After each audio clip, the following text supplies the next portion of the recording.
Hello, my friends. Just waiting 1 second to get started on Facebook too. Hello, everyone. Are you ready? Are you really ready? I'm so excited because today we're talking about one of my favorite topics, food and nutrition. Basically, the story of how I got into all of this stuff having to do with health and wellness in the first place. And specifically, if you've been following along at all, you know I've been talking about burnout this whole week, or at least the past couple of days, and talking about, the first day we talked about, what are the symptoms of burnout, what kind of health symptoms would tell you that the chronic stress that you've been feeling is really impacting your health. Yesterday we talked about the reasons why your body might get burnt out and you would start having those symptoms. And by the way, when I say symptoms, I'm talking about, and I'll just mention a couple, like really low energy, problems sleeping even, which contribute to you having low energy, and weight gain for a lot of people. Weight gain or trouble losing weight no matter what you do. Although, just to be fair, some people, when they're super stressed, they actually have the opposite problem of losing weight and not being able to keep on weight. But for more often than not, it's gaining weight when you're not really intending to. So today we're going to start thinking about, well, if you've been feeling a lot of stress, you feel like you're burnt out, you're seeing this stress and anxiety start to show up in your body in a number of different ways. What can you do? And one of the things that you can do that I think is kind of the easiest to sort of like wrap your mind around is focus on what you're putting into your body. And obviously this is not the only thing. We'll talk about some other things tomorrow. But what I want to talk about today is the food and how you can start to heal your body from burnout and from chronic stress by altering what you're eating.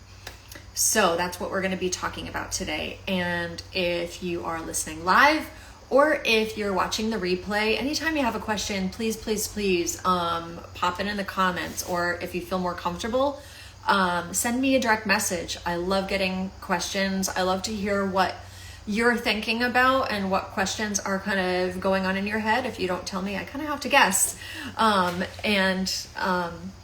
So yeah, ask me your questions. But before I go on, real quick, if you're new here, my name is Jen Costanza. I'm an integrative nutrition health coach, and I focus on helping women who, surprise, are dealing with burnout, the chronic stress that characterizes burnout, and all of those health impacts that burnout tends to have on your body.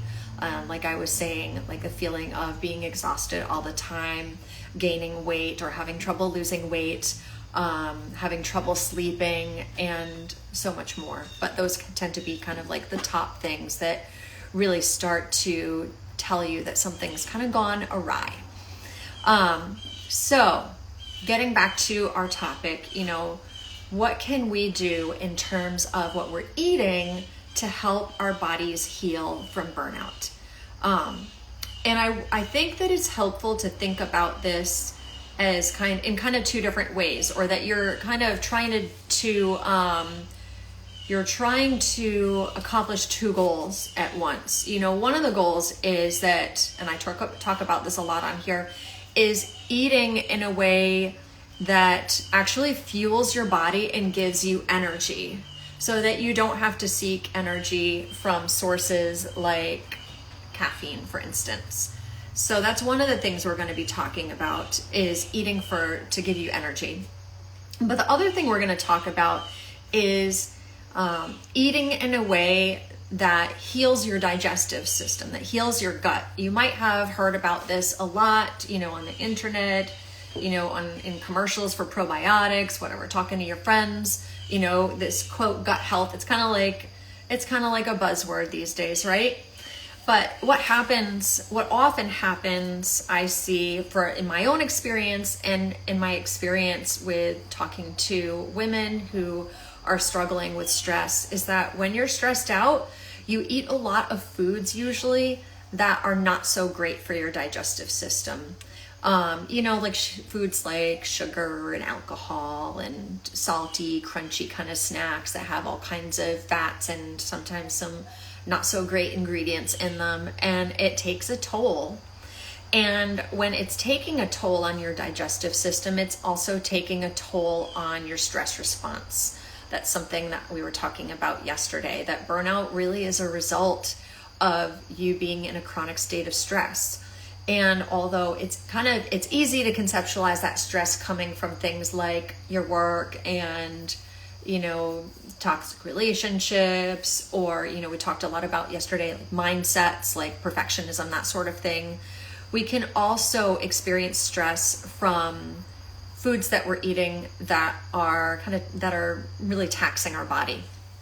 And so we want to eat in a way, and if we're going to heal ourselves from burnout, we want to eat in a way that is going to actually heal our body, heal our digestive system, heal our body, and not stress us out more. We want to calm things down, right? We want to calm.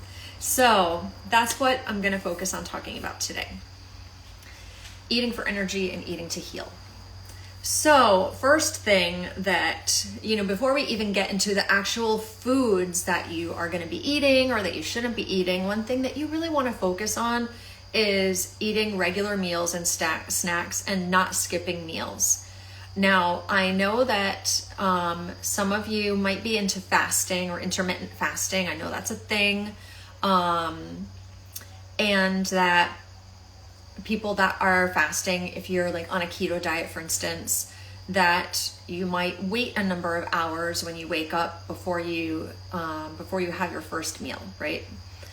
Chances are, I'm just going to guess here, but chances are, if you are, if you're listening to this and you're struggling with burnout and with exhaustion, chances are, I'm guessing that you're not currently eating really well and you're not on keto. And so I'm just going to kind of side bracket that whole fasting thing for the moment. You really should be eating regular meals. And when you get up in the morning, you really should be having breakfast. Your body needs the fuel right now at this point in your life. I would focus on having breakfast, within an hour or so when you wake up in the morning. So you want to be eating breakfast. You want to be eating before you become to the point of starving. When you start to feel hangry or like you're starving, that is usually a result of you having a blood sugar crash, where your blood sugar is kind of, going down low, and your body is like, whoa, what the heck is going on? And it gets stressed out. And that's the thing we want to avoid, right? We want to avoid stressing out our body and setting off that stress response. So we need to make sure that we avoid those blood sugar lows, and in turn that we avoid blood sugar highs. And we'll talk about how we do that in a minute too. So that's number one. Number two is eating balanced meals. I talk about this a lot also. I'm kind of feeling like a broken record about it, but I want you to think about I'm going to tell you what I see as a balanced meal. And I want you to think about, is that what your meals these days really does look like? Is your breakfast balanced? That's a really big one, right? Is your lunch balanced? Are your snacks balanced? When we talk about balance, we're talking about having a high quality protein in your meal, having a healthy fat, which I would qualify as a fat that has omega-3 fatty acids in it. It could come from nuts, come from seeds, it could come from salmon or some other fatty fish. Olive oil, avocados, those are all really great sources of fat. Occasionally, maybe some coconut oil could be a good source of fat. So you want to have a high quality protein, you want to have fats, and you want to have fiber, or in other words, you want to have slow burning carbohydrates. And that means carbohydrates that have fiber in them. So when we talk about fiber, we mean instead of the white rice, you're having the brown rice. Instead of pasta, we're having quinoa, right? White flours or products, foods made from white flours. And when I say white, I mean flours that have where the grain has been processed and the fibrous part of the grain has been removed, and you're not eating that part. You're just eating, I'm gonna forget the actual, I'm gonna get the name wrong, but I'm pretty sure it's you're eating the endosperm. Like if it were a piece of rice, you know, a grain of rice, you're eating, when you're having white rice, you're just having the inside part. You're missing all the fiber. And when we eat, you know, whether it's, you know, white flour, white pasta, white bread, a lot of breads, there's very few breads that really have a high fiber content. When we're eating white rice, when it enters our body, it immediately turns to sugar and it gets burned off fast, and it tends to raise our blood sugar. And that's when we get this issue, what I was just talking about a moment ago. Your blood sugar goes high and then it goes low again, and you get a crash, and that's stressful on your body, and we're trying to avoid stress. So the key is keeping an even, you know, an even blood sugar, or a more or less balanced blood sugar throughout the day, so that you have more or less balanced energy throughout the day, and that you don't have those crashes. And the way we do it is by having balanced meals. Snacks. If you have an apple, add a scoop of peanut butter or almond butter to it, or a handful of walnuts, something like that. Try to, you know, apples are great. Obviously, it's way better for you to have an apple than, you know, a bag of chips, which, trust me, I've been there. I know what it's like. You know, I remember when I was working, one of the last job that I had in academia, we had a cafeteria on campus at the university where I was working, and I would always go there, and I'd end up eating crap because that's what was available, and oftentimes it was a bag of chips. But yes, so an apple, better than a bag of chips. But what's better than an apple? An apple with some peanut butter or some almond butter, some kind of source of protein and fat to keep you fueled, to keep you going, to avoid your blood sugar spiking and then dropping. Bam. So we're talking about fueling yourself with regular meals and not skipping meals. We're talking about having balanced meals. We're talking about focusing, making your balanced meals be composed of protein, healthy fats, and fiber, and ideally color, some kind of color in there. The more colors that you can eat during the day, the better. When you see different colored vegetables, you know, the purple, and like we've got green, we've got purple, we've got white, all those, and we've got orange, all those colors have different phytonutrients in them, basically like nutrients that are there because of the color. And that can be hard to get, and it's not the same as just taking a vitamin, you know, and to get that. So it's great to be able to be like focusing on eating as many kind of different foods as you can. But most importantly, you want to have that balance of the protein, the fiber, and the fat. Next step, now we're going to start talking about things that if you are really in a situation where you're exhausted and you are feeling burnt out, it's not just about what you're eating. I honestly, I believe in focusing your mind more on what you need to eat, but ultimately there are some things that we're going to have to avoid eating because they're foods and drinks that can stress our body out.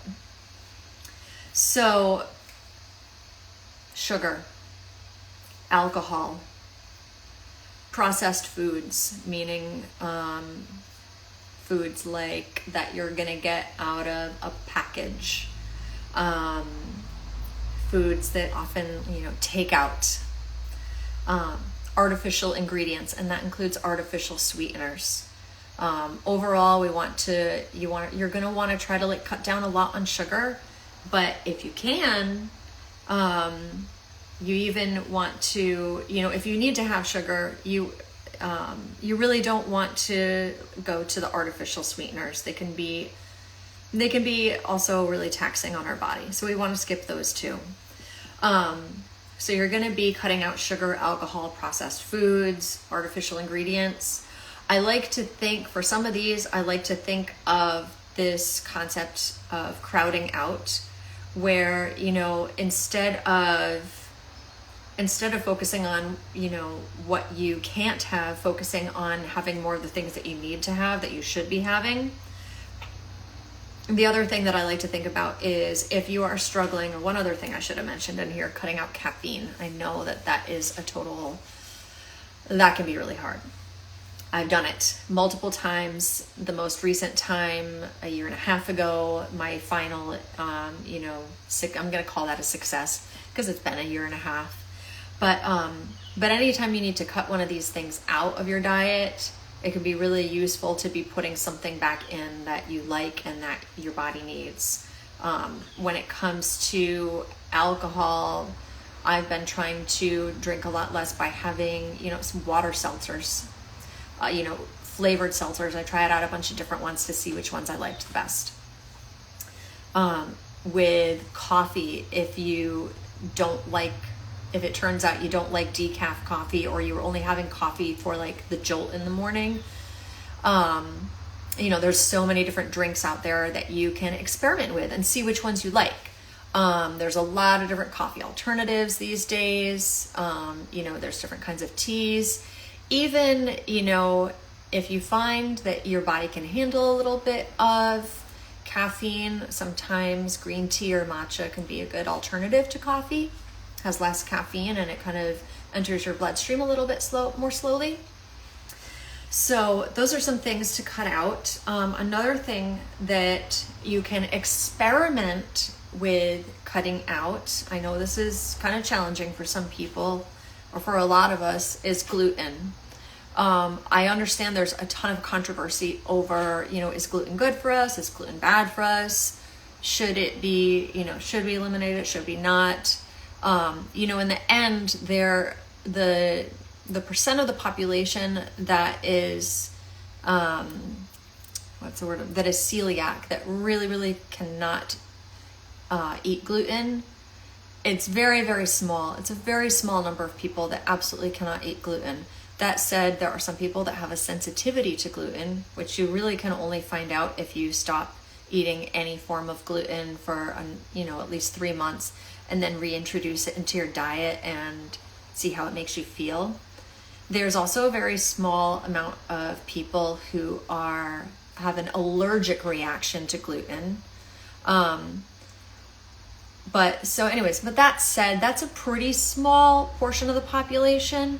However, many women who are experiencing burnout and are experiencing a lot of the symptoms that we've talked about on here, like low energy, like unexplained weight gain that just is not, it's not stopping. Oftentimes it's a signal of something else going on, maybe with your thyroid. And women in this situation sometimes find that eliminating gluten and being really careful about eliminating gluten and watching the ingredients on whatever they're eating to make sure that the gluten is not contained somewhere that you're missing. Many women kind of find that it's helpful, that it kind of alleviates a lot of their symptoms. So that's one thing to think about. Another food that can tend to be problematic for a lot of women and that can cause inflammation in the body, and that can be stressful to your body is, and you're going to hate me for this one too, is dairy. And there's a few different reasons for this. And, one of them is that a lot of the dairy products that you will find in the grocery store, if they are not organic, oftentimes they're from animals that have been fed hormones, or that have been fed foods that contained hormones. And that kind of can mess with your body, can mess with your hormonal balance and cause problems and stress your body out. Another thing is just that statistically, I wish I had the exact number in front of me, but quite a high percentage of people have some sort of dairy intolerance. And I'm not talking about lactose intolerance here. I mean, if you're lactose intolerant, I'm guessing that at this point in your life, you probably figured that out by now. And you know that you can't eat dairy, and you know what the consequences are going to be if you do have that ice cream or that, you know, creamer in your coffee. So I'm not talking about lactose intolerance. I'm talking about some problems that dairy can cause in our body. And they can be totally disconnected from you know, your stomach. Might not be, you know, if you're lactose intolerant, you eat dairy, you start having stomach problems, right? So we're not talking about digestive problems, we're talking about other things. So a couple really common ones, or I guess this is one really common thing that you might experience from eating dairy is problems with your skin. I know that this has been something that I have experienced in some women and some men too. Dairy can lead you to develop eczema, dry skin, and adult acne.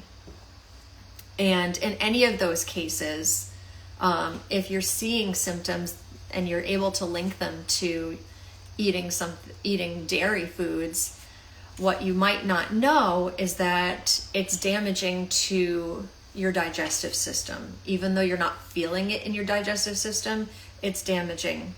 And it's stressful overall to your body. And kind of going back to our original point, what we're trying to do to reverse burnout is eat in a way that is not stressful to our body, that does not set off our stress response. So that's kind of the reasoning behind avoiding some of these foods, is that we're trying to calm down things going on in our body and not be adding stress on top of the emotional or mental stress that you might already be experiencing in your life.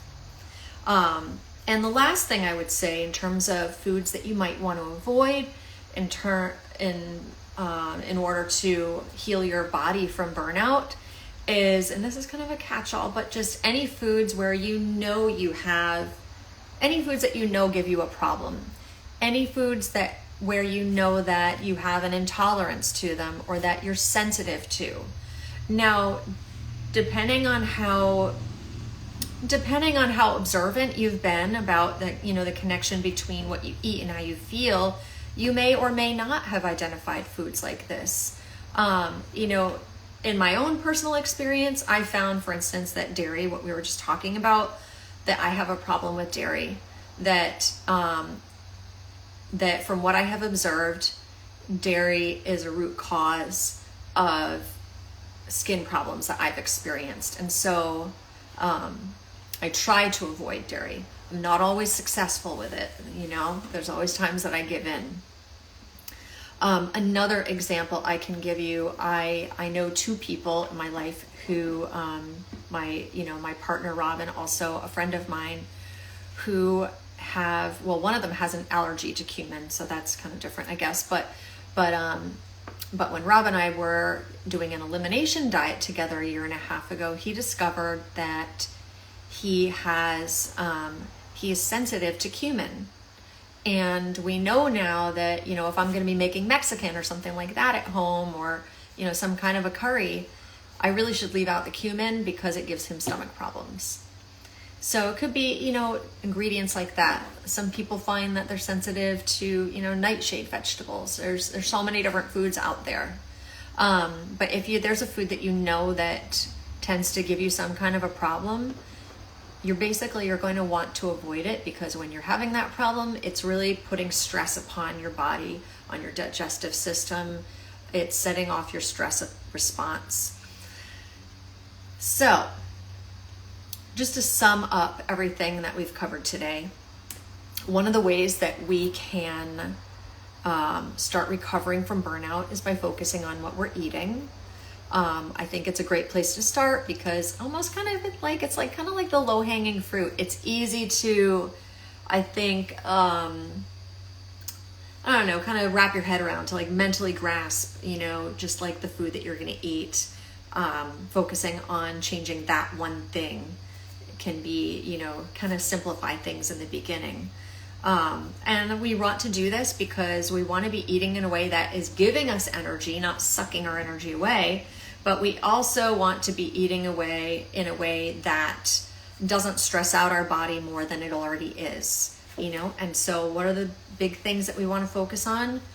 Eating regular meals and not skipping meals. Eating balanced meals that include protein, healthy fats, and slow burning carbs, and maybe even some colorful carbohydrates. We want to be focusing on finding ways to crowd out sugar, to crowd out alcohol, crowd out processed foods, to avoid artificial ingredients, and also to avoid caffeine. We want to be, I forgot to add this one. We want to be hydrating a lot. We want to be making sure that we're fully hydrated. We want to be maybe experimenting with avoiding gluten and avoiding dairy. See how that works out for us. And if we have any foods that we know that we're sensitive to or that give us a problem, we're definitely going to want to avoid those so that we're not taxing our body anymore. So that is it for today. Like I said, my favorite topic. I could nerd out on this forever. So if you have any questions, or if you want to just, talk things, nutrition and, what you should be eating, definitely message me. I'd love to nerd out together about it. If you're struggling with burnout, if you're struggling with a lot of stress and you're feeling some of the symptoms that we've talked about, like low energy, problem sleeping, weight gain, or even weight loss, or problems losing weight, definitely message me. I'm here to help. I've gone through it myself. I've gotten the training to be able to help people, to help women like you, start to reverse these symptoms and get your life back together. I know what it's like to be, waking up in the morning and looking yourself in the mirror and being like, how the heck did I get here? So if that's you, please, I invite you to reach out. And that's going to be it today. Tomorrow we will talk about, some other ideas for healing from burnout that don't have to do with food. So thanks for watching, and I'll talk to you all later. Bye-bye.